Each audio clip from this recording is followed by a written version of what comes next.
ప్రజాపాలన విజయోత్సవాలలో భాగంగా కాసేపట్లో సీఎం రేవంత్ రెడ్డి అమిస్తాపురంలో నిర్వహించే భారీ బహిరంగ సభలో పాల్గొంటారు.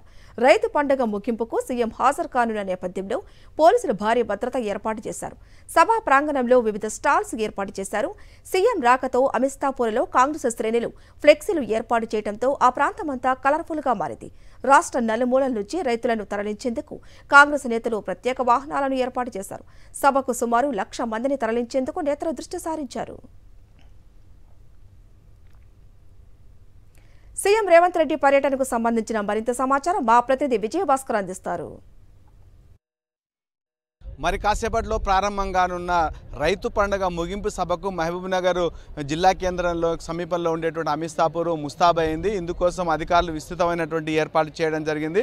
మరి కాసేపట్లో ముఖ్యమంత్రి రేవంత్ రెడ్డి యొక్క రైతు పండుగ ముగింపు సభలో పాల్గొని రైతులను ఉద్దేశించి ప్రసంగించేటువంటి అవకాశం ఉంది. మనం ప్రస్తుతం ఎక్కడైతే ఈ యొక్క బహిరంగ సభ నిర్వహించేటువంటి ఒక ప్రాంతంలో ఉన్నాం. ఇక్కడ అధికారులంతా కూడా ఏర్పాట్లు పూర్తి చేసినటువంటి ఒక దృశ్యాలను చూస్తున్నాం. మొత్తంగా దాదాపు 2,000 మంది పోలీసులు ఈ యొక్క బందోబస్తులో నిమగ్నమై ఉన్నారు. హోంగార్డ్ నుంచి మొదలుకొని ఎస్పీ స్థాయి వరకు రాష్ట్ర స్థాయి ఉన్నతాధికారులు, డిఐజీ వారంతా కూడా ఈ పనులను కూడా భద్రతను పర్యవేక్షించేటువంటి పరిస్థితి. ముఖ్యంగా 3 రోజుల పాటు జిల్లా ఈ యొక్క మైదానంలో నిర్వహిస్తుండేటువంటి రైతు పండుగలో ఇప్పటికే 2 రోజుల పాటు రాష్ట్ర నలుమూలల నుంచి రైతులంతా కూడా వివిధ వ్యవసాయ అనుబంధ రంగాలకు సంబంధించినటువంటి ఏవైతే స్టాల్ ఏర్పాటు చేశారో అందులో ప్రధానంగా ఆధునిక వ్యవసాయము, తర్వాత నాణ్యమైనటువంటి విత్తనాలు, యాంత్రీకరణ పరికరాలు, వీటన్నిటికి సంబంధించినటువంటి యొక్క స్టాల్స్లో రైతులంతా కూడా అవగాహన కల్పించడం జరిగింది. ఇక చివరి రోజు ఈరోజు బహిరంగ సభతో ఈ యొక్క రైతు పండుగ కార్యక్రమం వస్తుంది.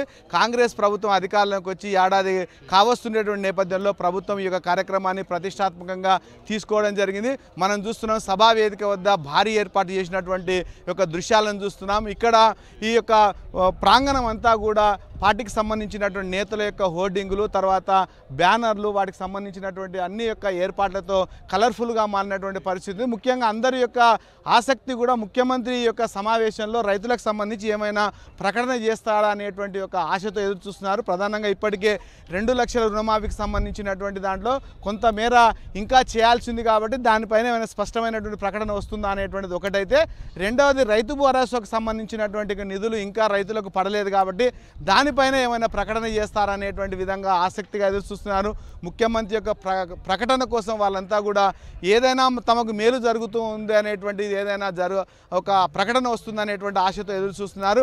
ఇక సొంత జిల్లా కాబట్టి ఈ జిల్లాకు సంబంధించినటువంటి సాగునీటి ప్రాజెక్టులు కానీ ఇంకేమైనా ఉన్నత విద్యా అవకాశాలు ఇచ్చేటువంటి వాటిపైన ఏమైనా ప్రకటనలు చేస్తారా అనేటువంటిది ఉంది. మొత్తంగా మాత్రము ఈ యొక్క రైతు కోసం తమ ప్రభుత్వం గడిచిన ఏడాది కాలంలో ఏ రకమైనటువంటి సంక్షేమ కార్యక్రమాలు తీసుకున్నదనే దాన్ని ఇందులో ప్రధానంగా వివరించేటువంటి అవకాశం ఉంది. ముఖ్యంగా ఈ యొక్క బోనస్ ఏదైతే సన్నవడ్లకు క్వింటాలకు 500 ఇచ్చేటువంటి ఒక బోనస్ కానీ 2 లక్షల రుణమాఫీని ప్రత్యేకంగా ప్రచారం చేసేటువంటి అవకాశం ఉంది కాబట్టి మొత్తంగా మాత్రం మరి కాసేపట్లో ప్రారంభమయ్యేటువంటి యొక్క రైతు పండుగ ముగింపు సభలో మాత్రం ముఖ్యమంత్రితో పాటు మంత్రులంతా కూడా పాల్గొనేటువంటి అవకాశం ఉంది కాబట్టి భారీగా విస్తృతమైనటువంటి ఏర్పాట్లు చేయడం జరిగింది. మొత్తంగా రాష్ట్ర నలుమూల నుంచి ప్రత్యేకమైనటువంటి వాహనాల్లో రైతులను కూడా ఈ యొక్క సభకు తరలిస్తున్నారు. కెమెరామెన్ విజయభాస్కర్, సాక్షి న్యూస్, మహబూబ్నగర్.